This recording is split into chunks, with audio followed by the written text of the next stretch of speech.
So now let's think about why it is we even have the capacity for visual imagery. Why do we have the ability to generate an image of something when the object is not present, right? What value is that?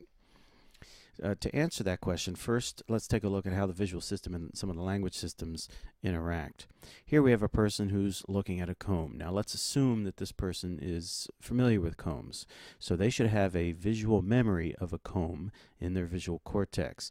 And remember, a long-term memory is simply just sort of a pattern of strong synapses that have been sort of tuned up by LTP over time as the person learned about combs.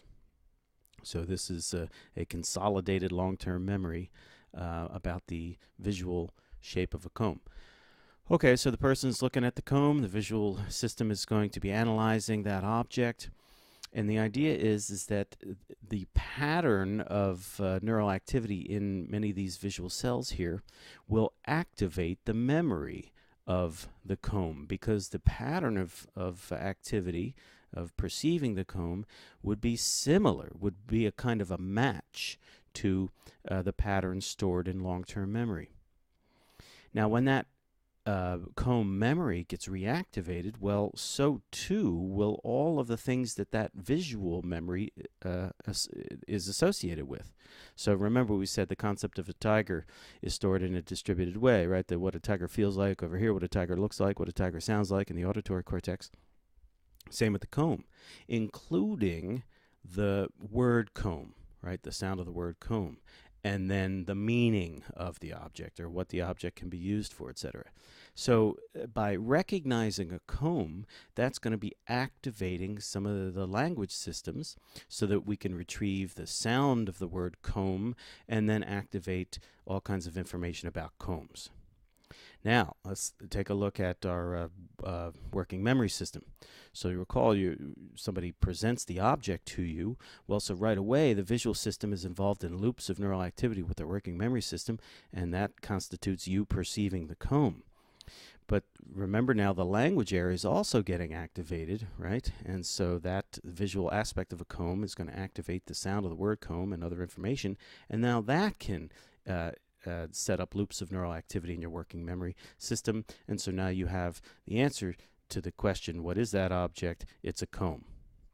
So you have recognized the object, but then identified it as a comb. And let's say a word about those two concepts. To recognize something is sensory specific. So to recognize the comb, right, is the idea that the visual pattern of activity is matching the visual memory of it, right? So you've seen that object before. To identify it means that that visual memory now has activated other associated information about that object. In this case, language areas, and we come up with it's a comb. Okay, with that in mind, now we can begin to answer the question, why do we even have visual imagery? After all, this is perception, and it's useful to perceive things and recognize things and identify things. Definitely that's useful. But why the ability to reactivate images internally when the object is not present? To answer that question, take a look at this diagram. Now let's imagine, in this case, somebody asks you, what shape are a wolf's ears? Now let's assume that you've seen wolves before, and so you know what wolves are, you know what they look like, you know some things about wolves. But somebody asks you this question. Well, most people can answer this question, and it's instructive to think about how it is we can answer it. Okay, so here comes the question into your auditory cortex. We decode the words in our language areas. Remember now the word wolf here, now we're entering through the auditory channel, that can access the visual memory of a wolf, right?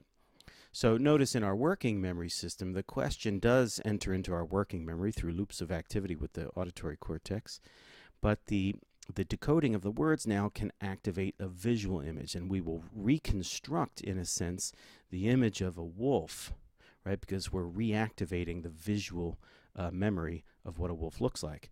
Of course, we're going to set up loops of neural activity with our working memory system here And we will then have an image in our mind of a wolf. Remember, the wolf is not actually present, but we can call one up in our imagination. Now, here's the getting to the whole point of this. What's the use of calling up the image of a wolf? Well, it allows us to answer this question. See, because now that we have the image in our working memory, we can inspect the image. And what does that mean, to inspect the image? Well, remember, things in working memory here have access to other systems in the brain, including the language areas. And so if I can call up this image in my working memory, and I can sort of give this image, in a sense, give this information to the language areas, or rather have the language areas access this information, now my language areas can say, oh, right, the ears are triangular. And notice, when I was learning about wolves, I probably never heard anybody point that out. What my parents probably did was point their finger over to some animal over there and said, wolf, right? So I saw the wolf and I heard the word wolf, and they got linked in my memory, but nobody ever told me that the ears were triangular. So I never explicitly stored that information.